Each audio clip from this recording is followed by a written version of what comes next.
এই দল 100টা পাবে, তো ওই দল বলে একই দল 300টা পাবে, তো কোথাও কোনো মিল নেই। তার মধ্যে কিছু বাঙালির যে রসবোধ এটা বের হয়ে এসছে।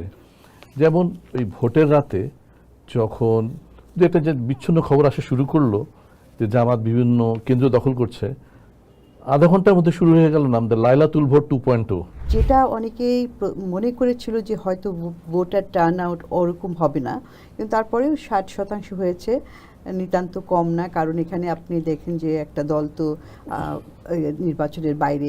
যারা বিনিয়োগ করে, যারা ব্যবসা করে, ব্যবসায়ী মানে হচ্ছে চোর। আমাদের এই ন্যারেটিভ থেকে বের হয়ে আসতে হবে। পৃথিবীর যে কোনো দেশে যদি দেশকে সামনের দিকে আগিয়ে নিয়ে যেতে হয়, প্রাইভেট সেক্টরে ইনভেস্টমেন্ট আসতে হবে। কোনো ব্যাংকের যার ঋণ দেওয়া হচ্ছে পুরোটাই আসলে খেলাপি ঋণ। এরকম করে এখন দেখা যাচ্ছে যে ঋণ খেলাপির পরিমাণ 35% উপরে চলে গিয়েছে। বিএনপিকে দেখাতে হবে তারা এই অর্থনীতিটাকে নিয়ন্ত্রণ করতে সক্ষম। এই লুটপাট তারা বন্ধ করবে, এবং ফ্রম ডে ওয়ান তারা কাকে বাংলাদেশ ব্যাংকে গভর্নর নিয়োগ করছে, কাকে তারা অর্থমন্ত্রী করছে, এগুলো কিন্তু খুব গুরুত্বপূর্ণ প্রশ্ন। আগামী 2-1 দিনের মধ্যে আমরা সেগুলো জানতে পারবো। অর্থনৈতিক ক্ষেত্রে সুশাসনের অভাব, প্রাতিষ্ঠানিক দুর্বলতা। বাংলাদেশ থেকে লক্ষ লক্ষ কোটি টাকা বের করে নিয়ে গেল। এটার বিরুদ্ধে আমি আইন অঙ্গনের লোক, যখন কোর্টে যখন একটা মামলা হলো যে ওটা রিভিউ করার জন্য, আমাদের সুপ্রিম কোর্ট বলে দিল না তোমাদের দেখা লাগবে না।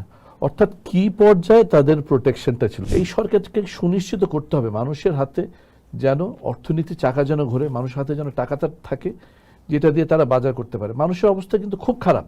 আগের সরকার যেমন বলতো যে আগে উন্নয়ন তারপরে গণতন্ত্র, এই বিতর্কটা অনেক আগেই শেষ হয়ে গেছে 70-এর দশকেই। জুলাই আন্দোলনটা হলো, সেটা কি নিয়ে হলো? যে একটা বৈষম্যটা কিশোর বৈষম্য, চাকরির ক্ষেত্রে বৈষম্য। অর্থাৎ আপনি এত বড় দেশে ব্যাংক লুটপাট হয়ে যাচ্ছে, গণতন্ত্র ধ্বংস হয়ে যাচ্ছে, এটা কিন্তু মানুষ কিছু বলছে না। কিন্তু যেই দেশের শিক্ষিত জনশক্তি 60% বেকার, তাদের কাছে যখন তারা দেখতে পাচ্ছে যে তাদের চাকরির অধিকারটুকুও কেড়ে নেওয়া হচ্ছে, তখন কিন্তু তারা রাস্তার মধ্যে ঝাঁপিয়ে পড়েছে। জনাব তারেক রহমানের জন্য তিনি বলেছেন তিনি 1 কোটি কর্মসংস্থান কিভাবে করবেন, এটা কিন্তু বলা সোজা করা কঠিন। এই অন্তর্বর্তীকালীন সরকার তো আর নির্বাচিত সরকার না, তারা কিন্তু যেটা করেছে সেটা কিন্তু নিজেরাই সিদ্ধান্তটা নিয়েছে। এখানে জনগণের অংশগ্রহণের তো প্রশ্নই ওঠে না। ইলেকশন পোস্টে আপনাদের সবাইকে স্বাগত জানাচ্ছি। যেই প্রত্যাশা নিয়ে জনগণ এই নির্বাচনে ভোট দিতে গেছেন, সেই প্রত্যাশাটা কতটা পূরণ হবে, সেই বিষয়গুলো নিয়ে আজকে আমরা আলোচনা করব। আমাদের সাথে দুজন অতিথি আছে। আমরা আজকে আমাদের এই পুরো আলোচনায় একটা নাম রেখেছি, সেটি হচ্ছে জনগণের ভোট জনগণের ভাগ্য ফেরাবে। জনগণের ভাগ্য ফেরাবে কিনা সেই বিষয়গুলো নিয়ে কিন্তু আমরা আলোচনা করার চেষ্টা করব। আমার সাথে আছেন barrister Omar Sadat, supreme court আইনজীবী, নাগরিক অধিকার কর্মী। আপনাকে স্বাগত আমাদের আজকের অনুষ্ঠানে। আমার সাথে আছেন ডক্টর ফাহমিদা খাতুন, নির্বাহী পরিচালক, সিপিডি। কেমন আছেন আপনারা? জি ভালো, জি। ভোট হলো, সবাই টান টান উত্তেজনা, ভোট দিতে যাওয়া মানে একটা ব্যস্ততার মধ্য দিয়ে কিন্তু গেল, ফলাফলও চলে আসলো। আমাদের এই ভোটটা অনেকদিন পরে হলো, তো খুব উত্তেজনার ভোট হলো যে কে জিতবে কে হারবে। আমরা তো আগে থেকে জানতাম যে এর আগের ভোট 2-3টে যে ভোট হলো কে জিতবে আমরা আগে থেকে জানতাম। মানে 5টা ভোট পাবে অপোজিশন আর 10টা পাবে, সেটা নিয়ে আলোচনা হতো। যে তাহারা কিন্তু সবই নির্ধারিত ছিল। তো এবারের ভোটে সেই উত্তেজনাটা ছিল, খুব ভালো লাগলো। মানুষ দেখছে, অ্যানালাইসিস করার চেষ্টা করছে, পোল কি বলছে। এক পোল বলে এই দল 100টা পাবে, তো ওই পোল বলে একই দল 300টা পাবে, তো কোথাও কোনো মিল নেই। তার মধ্যে কিছু বাঙালির যে রসবোধ এটা বের হয়ে এসছে। যেমন ওই ভোটের রাতে যখন একটা যে বিচ্ছিন্ন খবর আসা শুরু করলো যে জামাত বিভিন্ন কেন্দ্র দখল করছে, আধা ঘন্টার মধ্যে শুরু হয়ে গেল নাম লাইলাতুল ভোট 2.0, যে জামাতের ক্ষেত্রে। আবার যেমন বলছে যে সবাই এখন বলছে যদি স্ত্রী নির্বাচন করতে হবে তাকে হতে হবে মির্জা আব্বাসের মতো, 10 কথাও এক কথা বলবে না। তো এই যে রসবোধগুলো নিয়ে বেশ মজার নির্বাচন হলো। এবং বাংলাদেশের ইতিহাসে বিভিন্ন সময় অত্যন্ত গুরুত্বপূর্ণ নির্বাচন হয়েছে। এবং তবে আমার মনে হয় এবারের নির্বাচনটা অত্যন্ত একটা গুরুত্বপূর্ণ নির্বাচন এই কারণে যে একটা ধ্বংস হয়ে যাওয়া, একটা ধ্বংসস্তূপের উপর বসে থেকে কিন্তু যে নতুন যারা আসছেন, জনাব তারেক রহমান যে আসছেন, তাকে কিন্তু একটা ধ্বংসস্তূপের উপর বসে তাকে নতুন করে সব কিছু তৈরি করতে হবে। অর্থাৎ ওনার সামনে যে সুযোগটা রয়েছে যে দক্ষিণ এশিয়ার একজন রাষ্ট্রনায়ক হিসেবে বের হয়ে আসা, সেটা তিনি করতে পারবেন। কিন্তু তার সামনে অনেকগুলো চ্যালেঞ্জ। আমার মনে হয় আজকের এই আলোচনাতে সেই চ্যালেঞ্জগুলি আমরা আলোচনা করবো। হ্যাঁ, ওনার সামনে সেই সুযোগ রয়েছে, whether he can rise up to that challenge সেটাই হচ্ছে আমাদের প্রশ্ন। সামনের চ্যালেঞ্জগুলো আসলে কি নতুন সরকারের কাছে, সেটাও জানতে চাই। আর কেমন দেখলেন নির্বাচন, সেটার সাথে আসলে বাড়তি একটা কথা তো জানতেই চাই আপনার কাছ থেকে, পুরুষের এবং নারীর ভোটারদের উপস্থিতি কেমন দেখেছেন আপনি? আচ্ছা, যেটা ব্যারিস্টার ওমর সাদাত বললেন যে নির্বাচনটা ঘিরে একটা উৎসব মুখর পরিবেশই বলা যায়, কারণ যেহেতু অনেক দিন বাংলাদেশের মানুষ ভোট দিতে পারেনি, সেই জন্য কিন্তু একটা ভোটে অংশগ্রহণ করা কিংবা ভোটাধিকার প্রয়োগ করার জন্য মানুষ তাকিয়েছিল। সেই দিক থেকে এটা একটা উল্লেখযোগ্য নির্বাচন বলা যায়। এবং যেটা অনেকেই মনে করেছিল যে হয়তো ভোটার টার্ন আউট ওরকম হবে না, কিন্তু তারপরেও 60% হয়েছে, নিতান্ত কম না। কারণ এখানে আপনি দেখেন যে একটা দল তো নির্বাচনের বাইরে ছিল, থাকতে হয়েছে আওয়ামী লীগকে, সুতরাং সেই দিক থেকে বলা যায় যে অংশগ্রহণ ভালো। আর আরেকটা উল্লেখযোগ্য বিষয়, সেটা আমি আগেও দেখেছি, বহু বছর আগে যখন ভোট দিয়েছি তখনও নারীদের অংশগ্রহণটা খুব উল্লেখযোগ্য, কারণ নারী ভোটার তো প্রায় পুরুষের সমান সমানই বলা যায়। তো এবং নারীদের উপস্থিতিটা ভোটের ফলাফলে একটা প্রভাব পড়ে। এবং এই বছরে আরও একটা ডাইমেনশন যুক্ত হয়েছে, সেটা হচ্ছে যে তরুণ প্রজন্মের অংশগ্রহণ, যারা প্রথমবার ভোটার হয়েছেন, ভোট দেওয়ার যোগ্য, এবং দ্বিতীয়ত যারা আগেও ভোটার হওয়ার যোগ্যতা অর্জন করেছিল, হয়তো এক টার্ম আগে কিংবা তার আগে, কিন্তু তারা ভোট দিতে পারেনি, সেই দিক থেকেও তাদের জন্য প্রথম। তো এই প্রথম ভোটার অনেক ছিল। সব মিলিয়ে আমি বলবো যে অংশগ্রহণটা বেশ উল্লেখযোগ্য। চ্যালেঞ্জের কথা বলতে গেলে অনেক বলতে হয়, এটার পরিসর অনেক বড়, কারণ অর্থনৈতিক চ্যালেঞ্জটা এই সরকার যেটা পেতে যাচ্ছে, যেটা নিয়ে যাত্রা শুরু করবে, এটা একটা সংকটময় অবস্থা, অর্থনৈতিক চ্যালেঞ্জ একটা কঠিন অবস্থার মধ্যে রয়েছে, কিন্তু এটা শুরু হয়েছে বেশ কিছু আগে থেকে। 24-এর অভ্যুত্থানের পরে যে অর্থনীতি পেয়েছিল অন্তর্বর্তীকালীন সরকার, সেটাও খুব দুর্বল অবস্থা ছিল, সেটাও তারা উত্তরাধিকার সূত্রে পেয়েছিল। এখন সেটা কিভাবে, এর আগে যখন পূর্ববর্তী সরকার ছিল তখন একটা লম্বা সময় ধরে মোটামুটিভাবে অর্থনীতির অবস্থাটা ভালো ছিল, একটা সামষ্টিক অর্থনীতির স্থিতিশীলতা ছিল, এই অর্থে যে তখন প্রবৃদ্ধি হার বাড়ছিল, উচ্চ প্রবৃদ্ধি ছিল, যদিও বিভিন্ন সংখ্যা নিয়ে আমাদের সমালোচনা ছিল, কারণ সংখ্যাগুলোর সাথে একটা অপরটার সাথে মিল ছিল না, সেটা নিয়ে আছে। তারপরেও মনে করেন যে যদি কিছু ডিসকাউন্ট করে কমানো হয়, তারপরেও বাংলাদেশের প্রবৃদ্ধি ভালো ছিল অন্যান্য দক্ষিণ এশিয়ার দেশগুলোর তুলনায়, আর অন্যান্য ধরেন স্বল্পোন্নত দেশ সেগুলোর তুলনায় তো বটেই। আর তারপরে ছিল আরেকটা বিষয় যে মূল্যস্ফীতির হার এত বেশি ছিল না, কম ছিল। তো সেই কারণে একটা স্বস্তির মধ্যে অনেক দিন ছিল, কিন্তু সেই স্বস্তিটা বেশি দিন থাকেনি, কারণ আমাদের এই যে কোভিড হলো যখন 2020 সালে, তারপরে কোভিডের পরবর্তী সময়ে ইউক্রেন যুদ্ধ হলো, তো এই সমস্ত কারণে আস্তে আস্তে সারা বিশ্বের অর্থনীতি একটা ধাক্কা খেলো। অনেক অর্থনীতি আবার ঘুরেও দাঁড়ালো কিছুদিনের পরে, কারণ ওই সময়ে আপনার উৎপাদন ব্যবস্থাটার মধ্যে একটা ধাক্কা এসেছে। তারপরে হচ্ছে লজিস্টিক, অর্থাৎ পণ্য চলাচলের ক্ষেত্রে, পণ্য থাকলেও সেটা আসার ট্রান্সপোর্টেশন, লজিস্টিক্যাল, অর্থাৎ পুরা সরবরাহ শৃঙ্খল বা সাপ্লাই চেইন যেটা, এটার মধ্যে ডিসরাপশন হওয়ার ফলে আপনার এই পণ্যের সরবরাহ কমে যাওয়ার ফলে একটা মূল্যস্ফীতিরও বেড়েছে। তারপরে যেটা বললাম যে ইউক্রেন যুদ্ধের ফলে, তো সেই অবস্থা থেকে অনেক অর্থনীতি ঘুরে দাঁড়িয়েছে, যেগুলোর ফান্ডামেন্টালস অর্থাৎ কিনা স্তম্ভটা, ভিত্তিটা শক্ত, তারা তাড়াতাড়ি ঘুরে দাঁড়াতে পেরেছে। কিন্তু আমি যেটা বললাম যে আমাদের অর্থনীতি এখন প্রবৃদ্ধি করছিল, কিন্তু তার পাশাপাশি কিছু সাযুজ্যহীনতা, অসাযুজ্যতা, ইনকোহেরেন্স ছিল, ইন দ্য সেন্স যে আমরা উচ্চ প্রবৃদ্ধি করছি কিন্তু বিনিয়োগ বাড়ছিল না। তো কোথা থেকে প্রবৃদ্ধি আসে? প্রবৃদ্ধি আসতে হবে বিনিয়োগ না থাকলে। বিনিয়োগটা প্রায় 1 দশক থেকে একটা স্থবির অবস্থায়, জিডিপির আকারে আমরা বলি যে জিডিপির তুলনায় বলে থাকি হিসাব, সেটা 23-24% মধ্যে একটা স্থবির অবস্থায়। কিন্তু আবার দেখছিলাম যে খালি প্রবৃদ্ধি বাড়ছে, আবার প্রবৃদ্ধি হচ্ছে, কর্মসংস্থান নাই, কারণ কর্মসংস্থান হবে কোত্থেকে? বিনিয়োগ নাই। বিনিয়োগ নেই। তারপরে প্রবৃদ্ধি হচ্ছে আপনার বৈষম্য বাড়ছে, যেটা আমরা জিনি কোএফিশিয়েন্ট ইকোনমিক্সের সেটা একটা ইন্ডিকেটর, সেটা দিয়ে সেটা বাড়ছে, অর্থাৎ বৈষম্য বাড়ছে।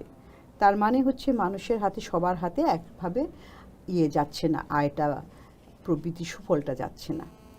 তো এইরকম কিছু অ্যানোমালিস, অসাযুজ্যতা থাকার ফলে সেই প্রবৃদ্ধি এটা সাস্টেনেবল হয় না, টেকসই হয় না, কারণ দুর্বল ভিত্তির উপর দাঁড়িয়েছে, টেকসই হয় না। এবং আরও আরেকটা বিষয় যে প্রবৃদ্ধি তো হচ্ছে, কিন্তু আমার অর্থনৈতিক ক্ষেত্রে সুশাসনের অভাব, প্রাতিষ্ঠানিক দুর্বলতা।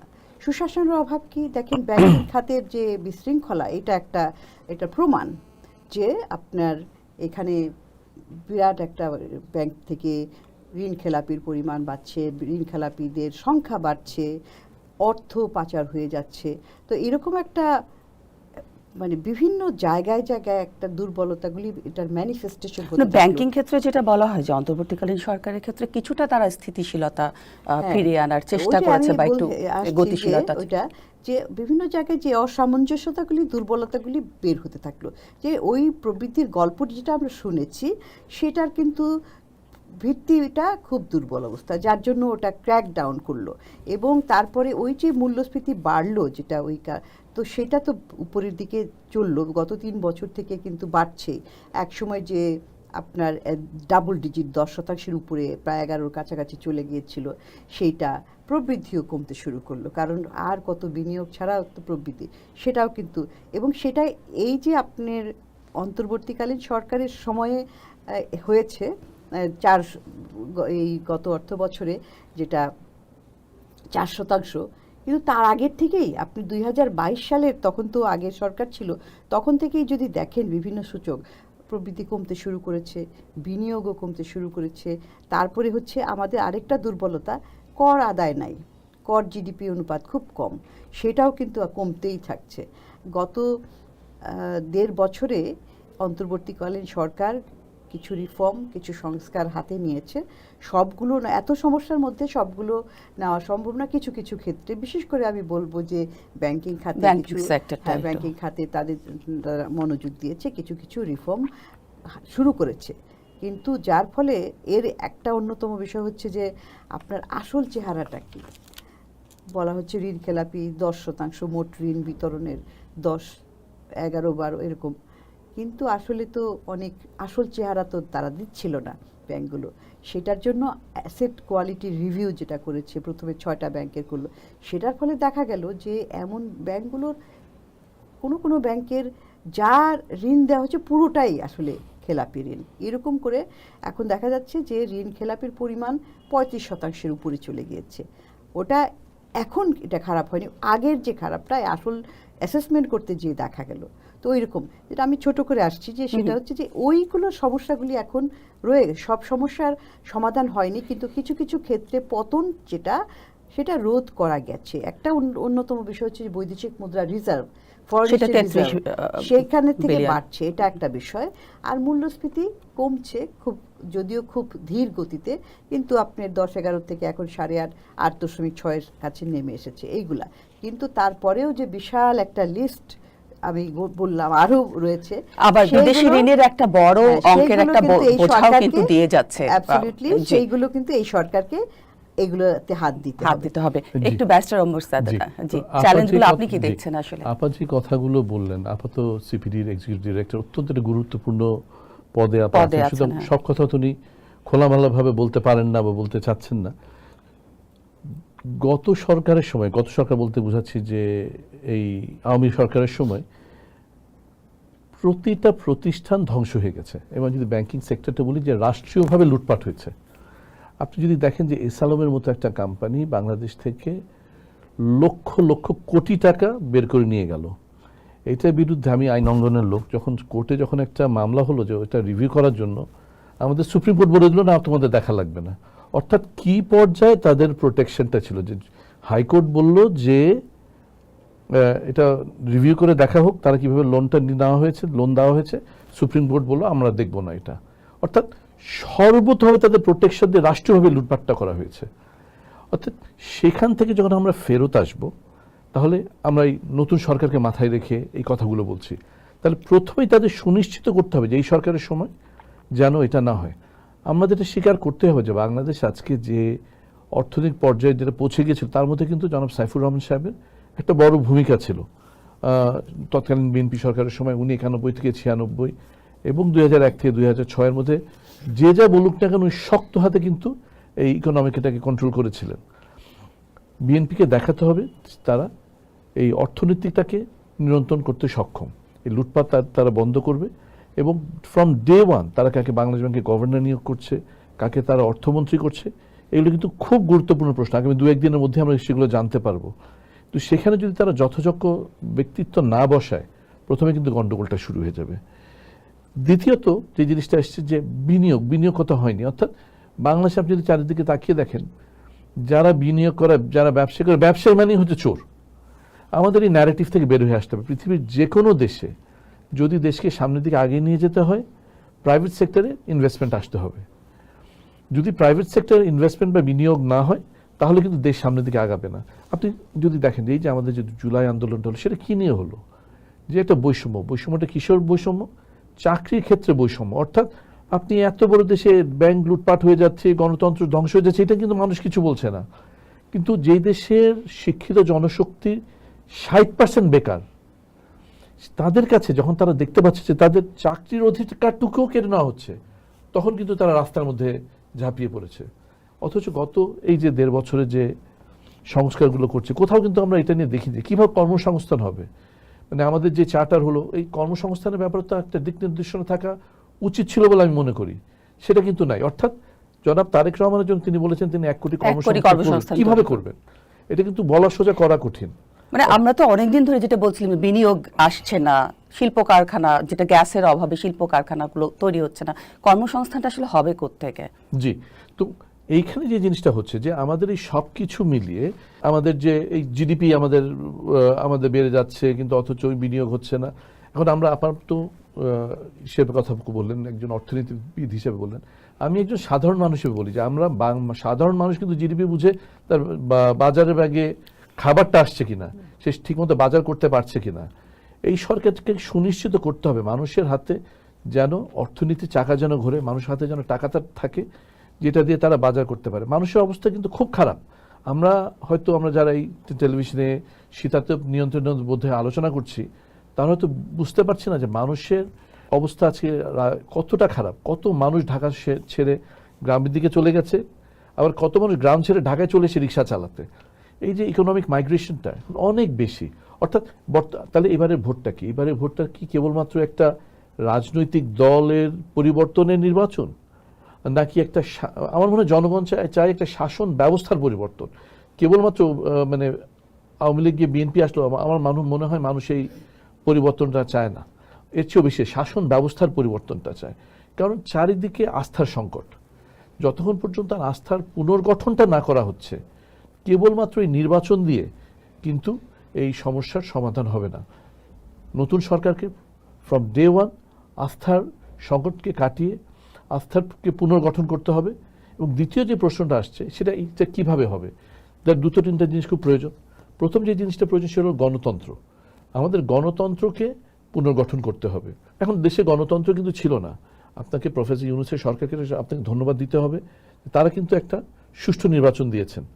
সেই সুষ্ঠু নির্বাচনের মাধ্যমে একটি রাজনৈতিক দল ক্ষমতায় এসছে, কিন্তু তারা এসে এই 211 সিট কিন্তু খুব ভয়ের ব্যাপার। কারণ 211 সিট থাকলে কিন্তু কোথাও কোনো জবাবদিহিতা থাকে না। তারা এই জবাবদিহিতার মধ্যে তাদেরকে যেতে হবে। কারণ বিরোধী দল থাকে কিন্তু তাদের জন্যই ভালো। আজকে যে আওয়ামী লীগ একেবারে ধ্বংস হয়ে গেছে তার কারণ হচ্ছে কোনো বিরোধী দল ছিল না, তাদেরকে ঠেকানোর কেউ ছিল, যা ইচ্ছা তাই করেছে, কোথাও বলার কেউ ছিল না, প্রতিটা প্রতিষ্ঠান ধ্বংস হয়ে গেছে। সুতরাং নতুন সরকারকে প্রথম দিন থেকে মনে রাখতে হবে তারা যেন প্রতিষ্ঠানগুলো পুনর্গঠন করে, গণতন্ত্রকে পুনর্গঠন করে, বিরোধী দলকে তারা যেন কথা বলার সুযোগ করে দেয়। তারা রাষ্ট্রের একটা অংশ, তাদের রাষ্ট্রকে সঠিকভাবে পরিচালনার জন্য এই বিরোধী দলের প্রয়োজন। আমরা অনেকেই পছন্দ করতে পারি বা না করতে পারি, জামাতের প্রতি আমাদের ব্যক্তিগত পছন্দ অপছন্দ থাকতে পারে, কিন্তু আমাদের এটা মনে রাখতে হবে আমরা পছন্দ করি বা না করি তারা বিরোধী দলে আছে। এবং শক্তিশালী বিরোধী দল আসলে একটা পার্লামেন্টের জন্য খুব বেশি পার্লামেন্টের জন্য দেশের জন্য খুবই জরুরি। যদি না থাকে তাহলে দেশ ধ্বংস হয়ে যায়, যেটা আমরা দেখেছি এটা হয়েছে। দ্বিতীয় হচ্ছে যে আমাদের যে আমি ব্যক্তিগতভাবে আইন অঙ্গনের লোক, যে আমাদের আদালত ব্যবস্থাটাকে শক্তিশালী হতে হবে। আপনি যদি দেখেন যে সিঙ্গাপুরে একটা যদি কমার্শিয়াল ডিসপিউট হয় 6 মাসের মধ্যে শেষ হয়ে যায়, বাংলাদেশের কমার্শিয়াল ডিসপিউট শেষ হলে কবে শেষ হবে সেটা কেউ বলতে পারে না। ডক্টর ফাহমিদা, আপা যে বিষয়টা ব্যারিস্টার ওমর সাদাত বলছিলেন যে গণতন্ত্র প্রতিষ্ঠা করা বা গণতান্ত্রিক পথে এগিয়ে যাওয়া, সেইটা আবার ডেভেলপমেন্ট, দুইটাই কিন্তু এই সরকারকে করতে হবে। তো সেই জায়গাটায় আমরা দেখলাম যে ভূ রাজনীতির ক্ষেত্রে একটা ভূ রাজনৈতিক চক্রে যেন যেন আটকে যাচ্ছে। আমরা কিছুদিন আগে কিন্তু দেখলাম অসম একটা বাণিজ্য চুক্তি যুক্তরাষ্ট্রের সাথে। তো সেই জায়গাটায় আসলে আপনি চ্যালেঞ্জ কতটা দেখবেন?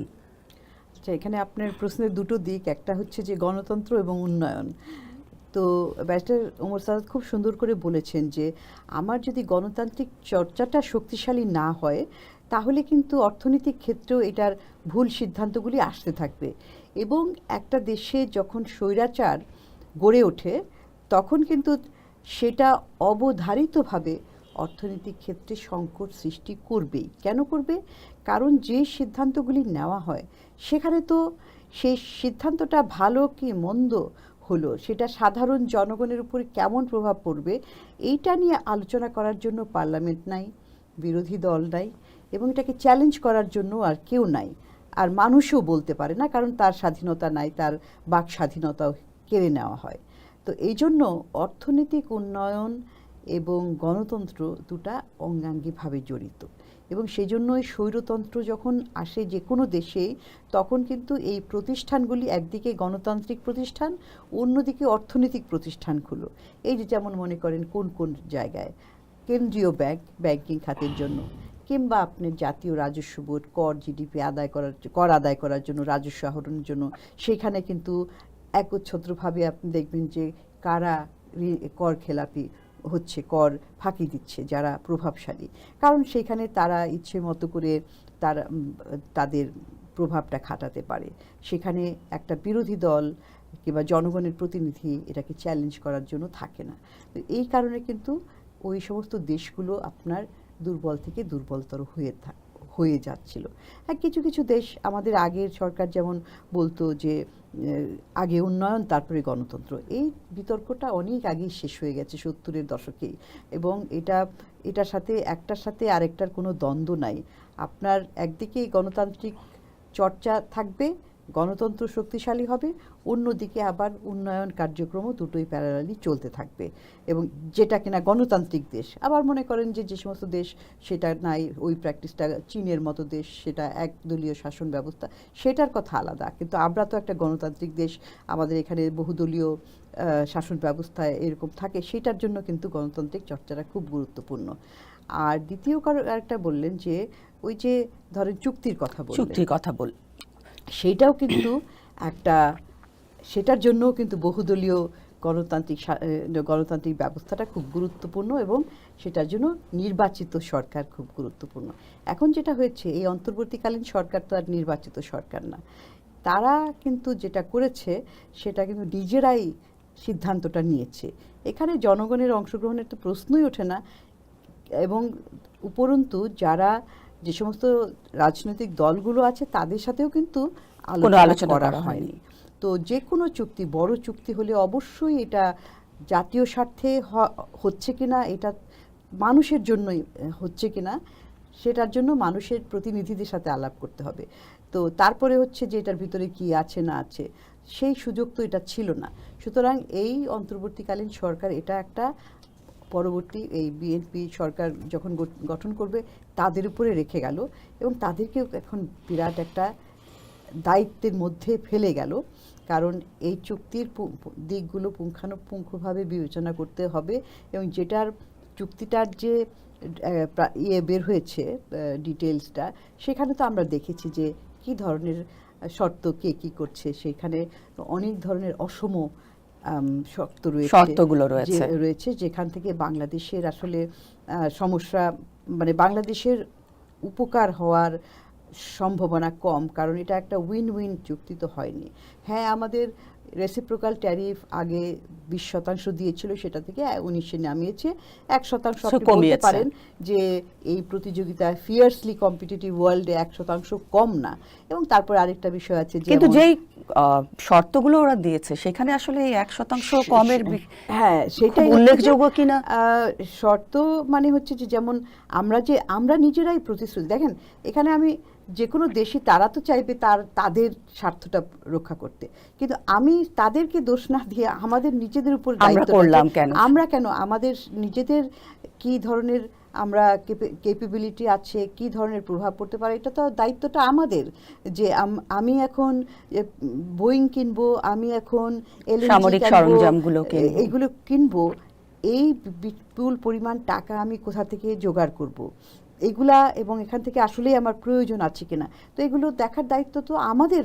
এবং আরেকটা বিষয় দেখলাম যে ওখানে যে চীনের সাথে বাণিজ্য করা যাবে না, মুক্ত বাণিজ্যের ক্ষেত্রে, তাহলে বিনিয়োগের কথা যে আমরা বলছি এখন, সেই বিনিয়োগের ক্ষেত্রে তো একটা বড় বাধা হয়ে দাঁড়াবে। আমরা তো দেখলাম যে চীনের সাথে চীন বাংলাদেশের সাথে বিভিন্ন জায়গায় বিনিয়োগ করার জন্য আগ্রহ প্রকাশ করছে। হ্যাঁ সেটাই, ভারতের সাথে আমাদের একটা সমস্যা আছে। যে এই চুক্তিটা শুধুমাত্র যে অর্থনৈতিক কিংবা বাণিজ্য চুক্তি হয়েছে তা তো না, এটা একটা ভূ রাজনৈতিক দৃষ্টিভঙ্গি থেকে একটা ভূ রাজনৈতিক চুক্তি বলা যায়, এবং সেই জন্যই কিন্তু এখানে শর্ত দেওয়া হয়েছে। এবং সেটা আসলে তারা করে থাকে, যুক্তরাষ্ট্র ভারতের সাথে যেটা করেছে সেখানেও তারা বলেছে যে রাশিয়া থেকে তেল কিনতে পারবে না, ভেনিজুয়েলা থেকে কিনবে, এরকম।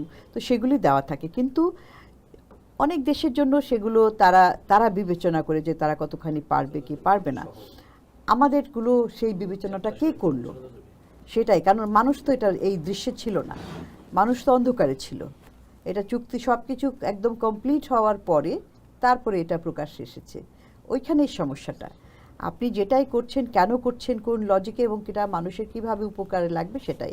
আর আরেকটা বিষয় হচ্ছে যে আজকাল বাংলাদেশ তো এতদিন পর্যন্ত যেই পররাষ্ট্রনীতি, ডিপ্লোম্যাটিক রিলেশনশিপ রেখেছে, সেগুলোর মধ্যে বাংলাদেশের বিভিন্ন দেশের সাথে আসলে অর্থনৈতিক সম্পর্ক রাখতে হয়, কারণ আমরা একটা উন্নয়নশীল দেশ, আমরা এখন স্বল্পোন্নত দেশে আছি। এই বছরের নভেম্বরে উন্নয়নশীল দেশে পরিণত হব গ্র্যাজুয়েশন করার পরে। তো আমাদের তো চাহিদা অনেক, আমাদের অর্থের প্রয়োজন, আমাদের কারিগরি সহায়তার প্রয়োজন, আমাদের বাণিজ্য প্রয়োজন।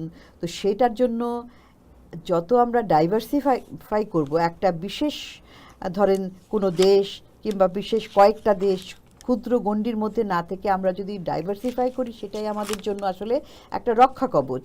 তো সেই জন্য যখন এই ধরনের শর্ত আসে, শর্তটা আমি কিভাবে পূরণ করব এবং পূরণ করার ফলে কি প্রভাবটা পড়বে, সেগুলো আসলে বিবেচনায় রাখা উচিত।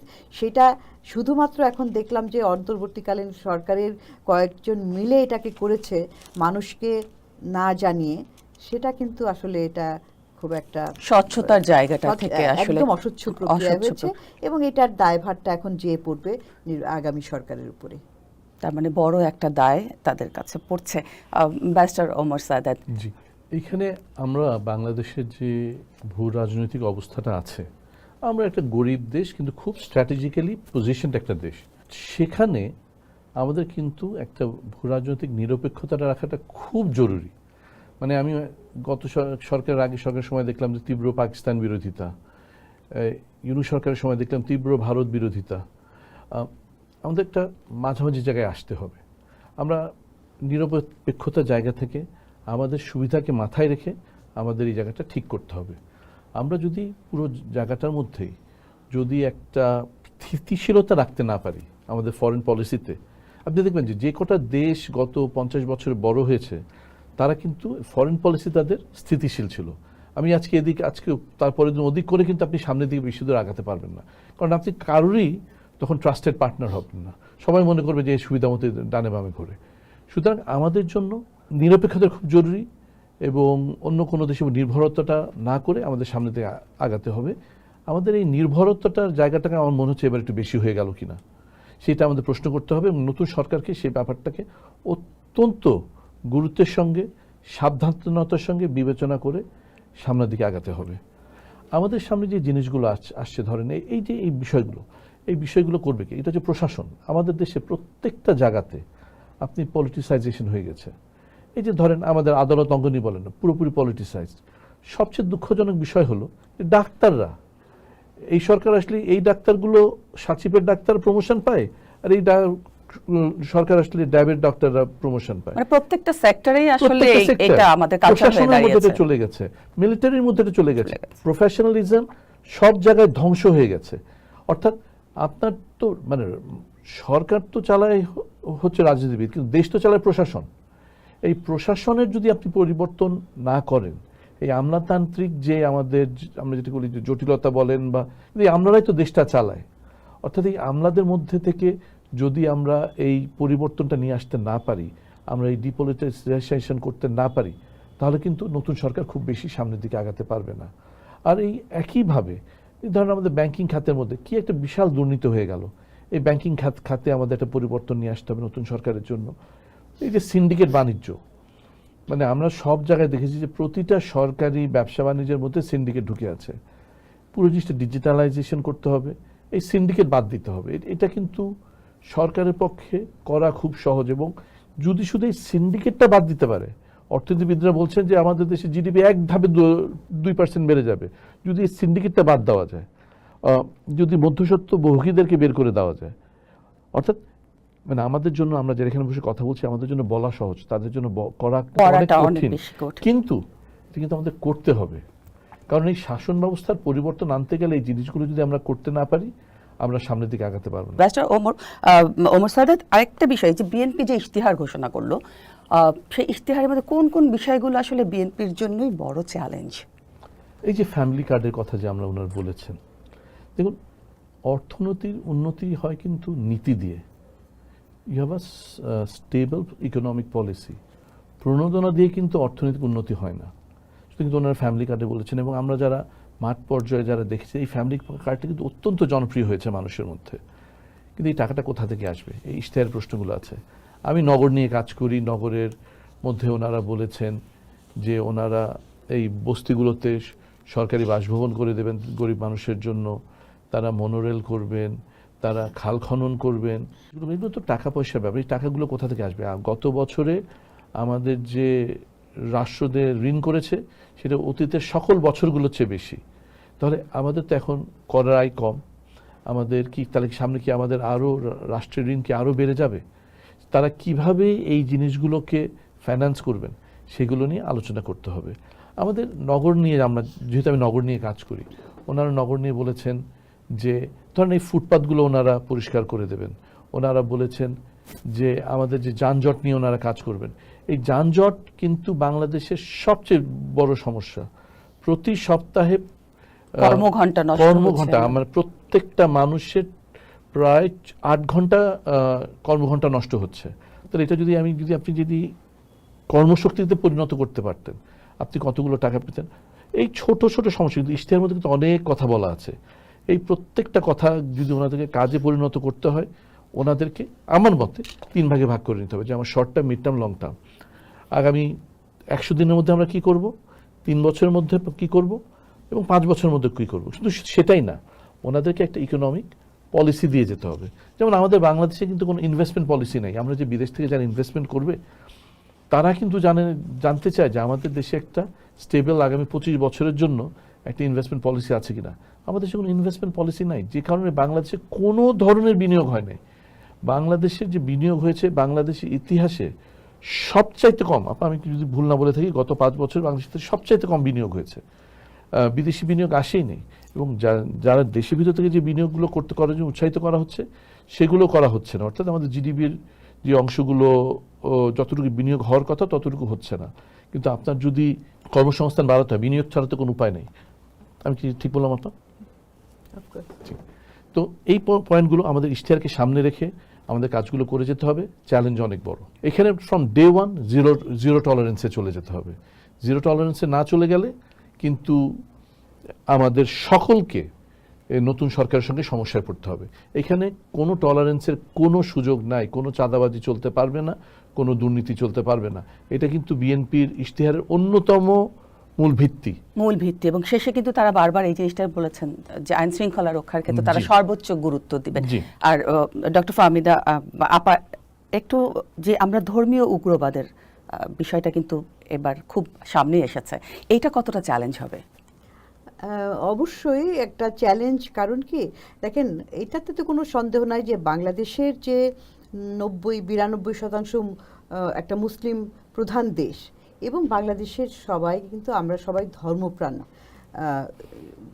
মানুষ। তো সেইখানে বিধর্মী হওয়ার তো কোনো প্রশ্ন ওঠে না, কিন্তু যেই জিনিসটা আসলে ধর্ম যখন রাজনীতিতে চলে আসে তখন ধর্মের ব্যবহারটা এবং ধর্মের ব্যাখ্যাটাও কিন্তু বিকৃত হয়ে যায়।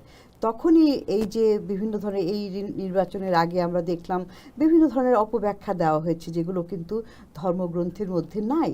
তো সেইগুলো করে যারা কিনা অতটা জ্ঞান নাই, যারা একটু শিক্ষার আলো ওরকমভাবে পায়নি, এবং যারা কিনা ধরেন অর্থনৈতিকভাবেও দুর্বল, তাদেরকে খুব প্রভাবিত করার একটা সুযোগ থেকে যায়।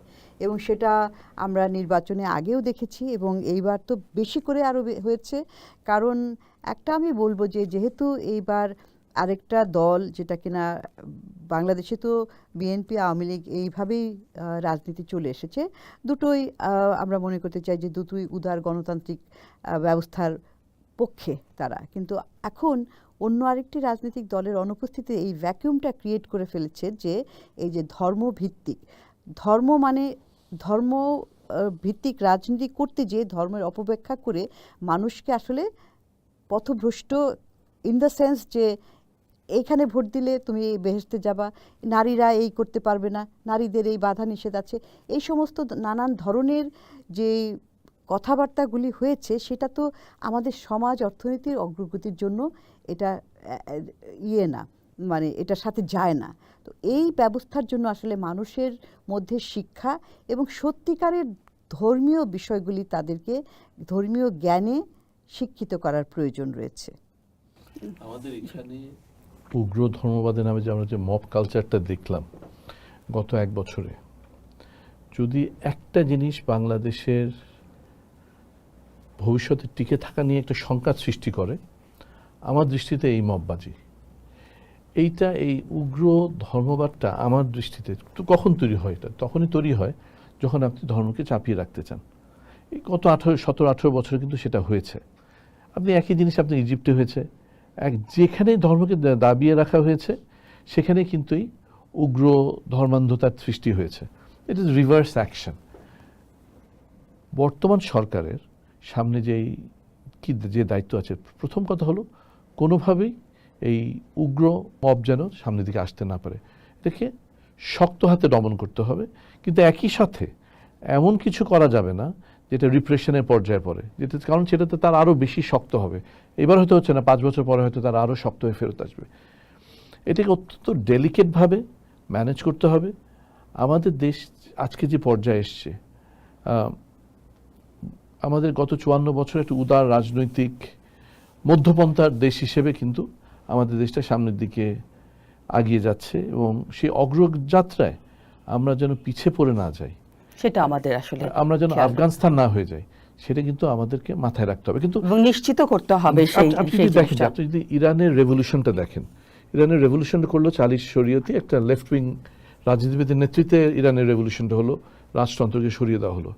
কিন্তু তারপরে কিন্তু 2 বছরের মধ্যেই কিন্তু খোমেনি এসে চেপে বসলো। আমাদেরও ভয় হচ্ছিল এবার যে বাংলাদেশে একই ঘটনা হয় কিনা। আল্লাহ আমাদের উপর সহায় হয়েছেন যে সে জাতীয় উগ্র ধর্মান্ধতার মধ্যে আমাদের দেশটা পড়েনি। আমরা মধ্যমপন্থা দেশ হিসেবেই সামনের দিকে এগিয়ে যাব। সেই ক্ষেত্রে থেকে আমাদেরকে সকলকে সাবধান থাকতে হবে, বিশেষত যারা নতুন ক্ষমতায় এসছে তাদেরকে খুব একটা ডেলিকেট ব্যালেন্সিং করতে হবে। যে একদিকে যেমন আমাদের ধর্মকেও আমাদের কোনোভাবে রিপ্রেশন করা যাবে না, একই সঙ্গে যেন আমাদের ধর্ম যেন আমাদের নাম দিয়ে যেন রাষ্ট্রকে গ্রাস করে না ফেলা হয়, সেটার ব্যাপারে তাদের সাবধান থাকতে হবে। আরেকটা একেবারে শেষ পর্যায়ে যে বিষয়টা জানতে চাই, আসলে ঢাকা 17 আসনে তারেক জিয়া তিনি তো আসলে জিতেছেন, সম্ভবত তিনি আগামীর প্রধানমন্ত্রী হতে যাচ্ছেন। তো 45 বছর পর বাংলাদেশ প্রথম পুরুষ প্রধানমন্ত্রী পেতে যাচ্ছেন। তো সেই জায়গাটায় আপনি মানে ঢাকা কতটা বদলাবে বলে মনে করছেন? ঢাকার সমস্যা অনেক। ঢাকা পৃথিবীর 2য় বৃহত্তম শহর। 2045-এর মধ্যে জাতিসংঘের হিসেব অনুযায়ী আমরা পৃথিবীর বৃহত্তম শহর হব। আমরা কি সেটার জন্য তৈরি? আমরা তো এখনই তৈরি না।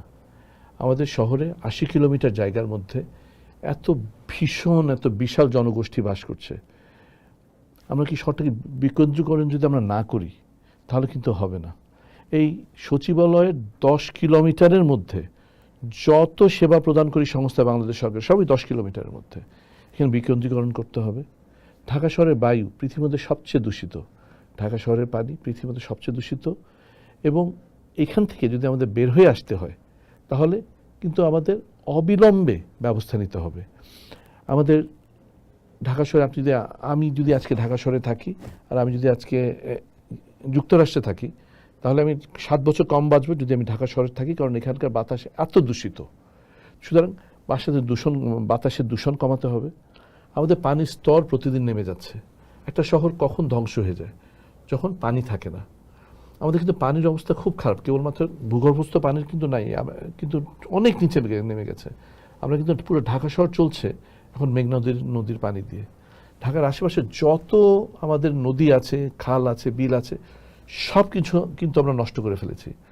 আজকে আমরা যেখানে বসে আলোচনা করছি এই বাসার যত পয়বর্জ্য অর্থাৎ পেশাব পায়খানা সব কিন্তু পাশের লেকে গিয়ে পড়ছে। কোথাও কোনো পয় নিষ্কাশন ব্যবস্থা গড়ে তোলা হয়নি। যানজটে আমাদের অবস্থা ত্রাহি। আমি একটু আগেই বলছিলাম, উনি আজকে ঢাকা শহরের এমপি হয়েছেন, উনি বলেছেন ঢাকা শহরকে উনি বদলাবেন। ওনার প্রতি বিশাল চ্যালেঞ্জ। কিন্তু এটা যদি উনি না বদলান, ঢাকা শহর কিন্তু বাংলাদেশের হৃৎপিণ্ড। এই হৃৎপিণ্ড যদি বন্ধ হয়ে যায় এই দেশকে কিন্তু আইসিইউতে চলে যেতে হবে, ফেরত আসা কিন্তু খুব কঠিন। তাই এটা মাথায় রেখে আমাদের দেশকে সামনের দিকে আগিয়ে নিয়ে যাওয়ার জন্য আমাদের ঢাকার প্রতি নজর দেওয়া অত্যন্ত জরুরি, কারণ ঢাকা না বাঁচলে আমরা কেউ বাঁচবো না। ডক্টর ফাহমিদা, আমরা নারীর যে বিষয়টা, যখন উগ্র ধর্মীয় রাজনীতির কথা আসছিল, ধর্মীয় উগ্রবাদের কথা আসছিল, তখন আপনি বলছিলেন যে বেশ কিছু বিষয় নারীর ক্ষেত্রে, এই যে নারী বান্ধব একটা পরিবেশ তৈরি করা ঢাকা বা সারা দেশকে এই যে নারী বান্ধব করার যে বিষয়গুলো, নারীর অধিকারগুলোকে সামনে আনা, নারীরা এখন অনেক উদ্যোক্তা হচ্ছে, সব কিছু মিলিয়ে তাদেরকে নারী বান্ধব করার ক্ষেত্রে বা উদ্যোক্তা তৈরির ক্ষেত্রে তাদেরকে সহযোগিতা করা, ব্যাংকিং ক্ষেত্রে সবকিছু মিলিয়ে একটু ছোট করে আপনার কাছে, কারণ আমরা অনুষ্ঠানে একেবারে শেষ পর্যায়ে আছে। না দেখেন, নারীর অংশগ্রহণ এখন সর্বত্র। নারী কৃষিক্ষেত্রে আছে, নারী শিল্পক্ষেত্রে আছে, নারী সেবা খাতে আছে, এবং প্রত্যেকটা খাতের বিভিন্ন এমন ধরনের কাজ করছে, নন ট্রেডিশনাল কাজের বাইরেও তারা করছে এবং খুব সফলতার সাথে করছে। এবং বাংলাদেশের শ্রমবাজারে নারীর অংশগ্রহণ প্রায় 40% মতো। কিন্তু বিষয়টা হচ্ছে যে তাদেরকে এখানে বেশিরভাগই স্বল্প আয়ের চাকরি নিশ্চয়তা নাই, যেটাকে আমরা বলি অনানুষ্ঠানিক কাজ, ইনফর্মাল। তাদেরকে ফর্মাল সেক্টরে আনতে হবে। সেটা করতে হলে নারীর প্রশিক্ষণ, শিক্ষা এগুলো বাড়াতে হবে। এবং সবাই যে আবার চাকরি করতে যাবে সেটা নারী পুরুষ কারোর জন্যই সব এই ইকোনমিতে সবাই অফিস ডেস্কে চাকরি পাবে না। তাদেরকে আসলে উদ্যোক্তা হওয়ার জন্য যে নিজে কিছু করবে সেই রকম একটা পরিবেশ সৃষ্টি করে দিতে হবে। তাদের প্রথম বিষয় হচ্ছে যে তাদের অ্যাক্সেস টু ফাইন্যান্স, টাকা, মেয়েদের জন্য নতুন ব্যবসা করার জন্য, ইনফ্যাক্ট ছেলেদের জন্য নতুন করে যারা উদ্যোক্তা হবে তাদের কিন্তু অর্থের একটা অভাব, ক্যাপিটাল, মূলধন যেটা, সেটা একটা। আর নারীর জন্য আপনি যেগুলো বললেন যে নিরাপত্তার বিষয়টা, যারা কাজ করবে, বাইরে চলাচল করছে, তাদের জন্য একটা নিরাপত্তা, এই নারীদের জন্য ডেডিকেটেড বাস। এটা খুব দুঃখজনক যে এত নারীরা কাজ করছে আমাদের দেশে, ডেডিকেটেড মানে 10টা-20টা বাসও নাই। আমার মনে আছে আগে কিন্তু নারীদের জন্য বাস ছিল। অবাক ব্যাপার যে এত আমাদের দেশের নারী প্রধানমন্ত্রীও ছিল, কিন্তু মেয়েদের এই বিষয়টা নজর দেওয়া হয়নি। তারা কিন্তু আপনার টঙ্গী, গাজীপুর থেকে এসেও অনেকে কাজ করে। তো এটা একটা ফান্ডামেন্টাল, একটা প্রাথমিক পূর্ব শর্ত। তারপরে যে রাস্তাঘাটে চলাফেরার জন্য 60% যৌন হয়রানি হয় যারা গণপরিবহনে। আমি তো বুঝতে পারি না যে এটা থেকে কত টাকা কত জায়গায় যাচ্ছে, এখানে কেন এটা। এই বাসটা একটু বাসের মধ্যে যে সিন্ডিকেট, যে সরকার আসে সেই সরকারের সিন্ডিকেট এই বাসগুলো চালায়, যেটার কারণে এদেশে ট্রেন সার্ভিস গড়ে ওঠে নাই, যে কারণে প্রপার সিটি গভর্নেন্স আসে নাই, বাসগুলো সঠিকভাবে চলে না। আপনি যে কথাটা বললেন সেটা যদি বন্ধ করতে হয় তাহলে বাস পরিচালনার সিন্ডিকেটটা ডে ওয়ানে ভেঙে দিতে হবে। ডে ওয়ানে বাস পরিচালনার সিন্ডিকেট ভাঙতে হবে, যাতে বাসটা একটা সঠিক সিস্টেমে গড়ে উঠতে পারে এবং একইভাবে সম্পূর্ণ গণপরিবহনটা যেন গণপরিসরে সঠিকভাবে পরিচালিত হয় সেটা আমাদের সুনিশ্চিত করতে হবে। অসংখ্য ধন্যবাদ দুজনকে, আপনারা সময় দিয়েছেন, খুবই গুরুত্বপূর্ণ সময় আপনারা আমাদের দিয়েছেন, এসেছেন। অসংখ্য ধন্যবাদ ডক্টর ফাহমিদা এবং ব্যারিস্টার আপনাকে ওমর অসংখ্য সায়েদ। ধন্যবাদ। দর্শক, এই ছিল আমাদের আজকের আয়োজন। আমরা যেমনটি বলছিলাম, এই যে নির্বাচন, এই যে ভোট, জনগণের প্রত্যাশা, সেই প্রত্যাশা কতটা পূরণ হবে সেই বিষয়গুলো নিয়ে আলোচনা করছিলাম। আপনারা পোস্ট দেখবেন, দ্য পোস্টের সাথে থাকবেন। ধন্যবাদ।